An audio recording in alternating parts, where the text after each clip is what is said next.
I'm going to try to make this quick, but I'm reading the charge documents that the judge gave the jury, which are basically instructions on how they are to come to or arrive at a verdict in this trial. And when it comes to the offense definitions, I think this is really important. A person commits murder if he intentionally or knowingly causes the death of an individual.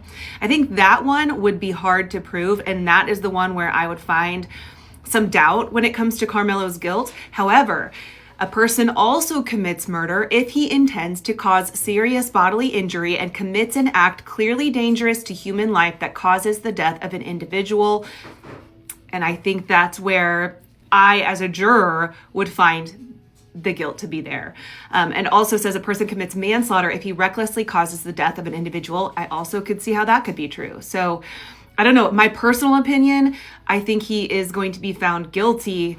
Whether it's murder or manslaughter is what remains to be seen. But I just will be shocked if they acquit him of this. As it relates to the murder charge, it says, now bearing in mind the foregoing instructions, if you find from the evidence beyond a reasonable doubt that on or about April 2nd, Carmelo did intentionally, knowingly cause the death of an individual, namely Austin Metcalf, by stabbing him with a knife or deadly weapon, or with intent to cause serious bodily injury to Austin Metcalf, an individual did commit an act clearly dangerous to human life by stabbing, then you will find the defendant committed murder as charged in the indictment. I think all of those words matter because it really eliminates the doubt of, was this just an act in chaos? Like, obviously he was reacting during this supposed fight.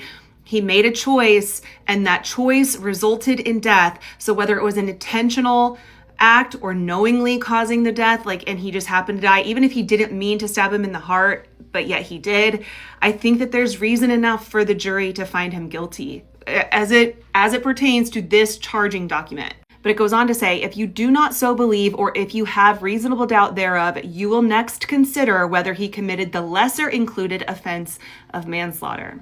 A person acts recklessly or is reckless with respect to the result of his conduct when he is aware of but consciously disregards a substantial and unjustifiable risk that the result will occur. So I could absolutely see that being true too. Man, this could just really go either way, but I really would be shocked if they acquit.